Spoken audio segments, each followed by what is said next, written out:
dou lê nog swaar op die rooi gras van môre.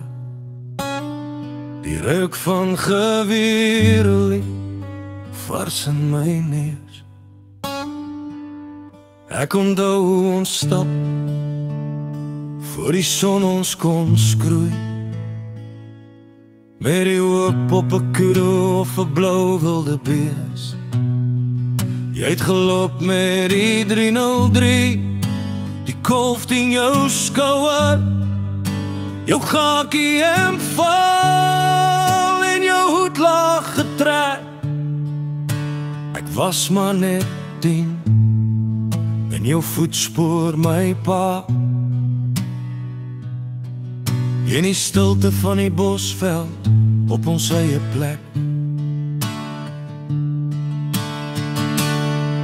Maar vanaand brand die vuur en die aarde koel knetter. Die rook trek omhoog na die suiderkruis toe.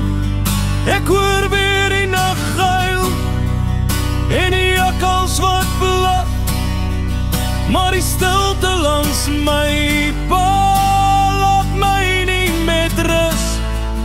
Daar's vleis op die rooster, die kool is rooi, maar die wêreld voel leeg en die aandwind waai koud, want die stories is op en die lag is nou stil hier by die vuur in die wart van die woud.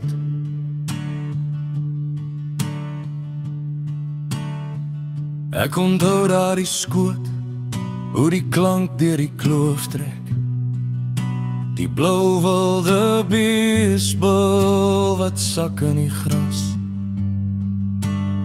Jy het my geleer van respek en die lewe en dood, en hoe om te dank vir dit wat ons was.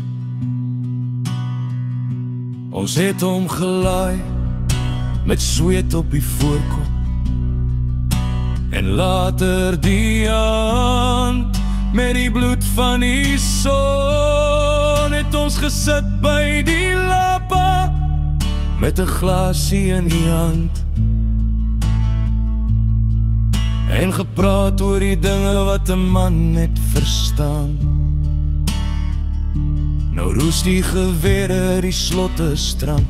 Ek loop nou alleen waar die doringboom staan. Ek soek na jou spoor in die sand van die pad, maar die wind het lankal jou spore laat gaan. O, die bosveld is mooi, maar is eensaam vanaand, want die vuur brand nog hoog en die harde koel knetter. Die rook trek omhoog na die suiderkruis toe.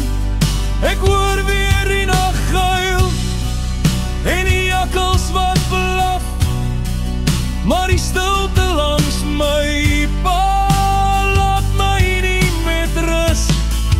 Daar's vleis op die rooster, die kool is rooi, maar die wêreld voel leeg en die aandwind waai koud, want die stories is op en die lag is nou stil hier by die vuur in die hart van die woud.